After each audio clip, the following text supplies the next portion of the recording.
This is really the heart of today's session. Now that we're doing more remote collaboration, how does trust change, or how do we have to adapt to trust? And I do think, as Newt and others have been sharing, it really comes down to conversations. I think having access through Zoom or Teams or these video huddles, we have a better opportunity to gain trust, but it's different tools and it's a different format.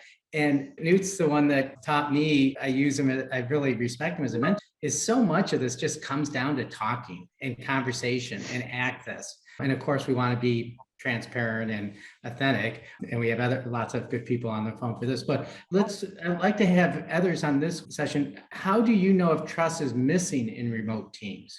I think I've been in situations where I tend to be very trusting to start with, and then something happens that person really did something to degrade my trust. And then I find it's very difficult in the future to open that up again because you become very untrusting of that person. I've been in several large organizations where people definitely had hidden agendas, and on the surface, they appeared one way, and then later on, they were doing things that really wasn't trustworthy. So I think it's difficult if you've had those situations then to feel how comfortable you are with the trust factor.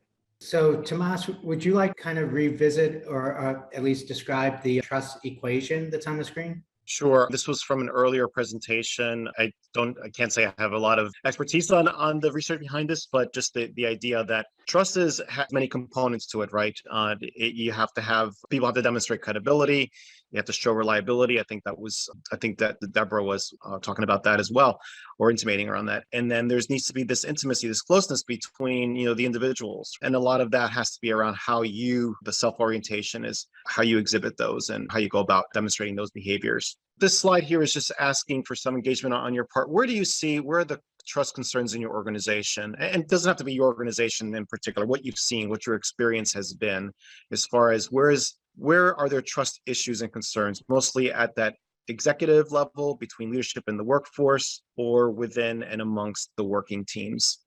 Tomas, I think it's easy for leaders to feel that there is trust in the organization because oftentimes by the time communication and impact reaches those they lead, the leaders and their peers have already been working through that for a period of time. And so there's this whole impact that they've already experienced that lands, I guess, with the rest of the workforce, with the rest of those they lead. And it leaves those they lead feeling a disconnect and calling into question intent and integrity.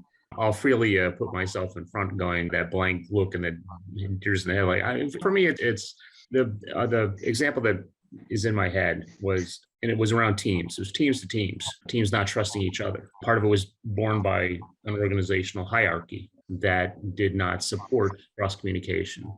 And that kind of goes to the leader to leader. There's competition.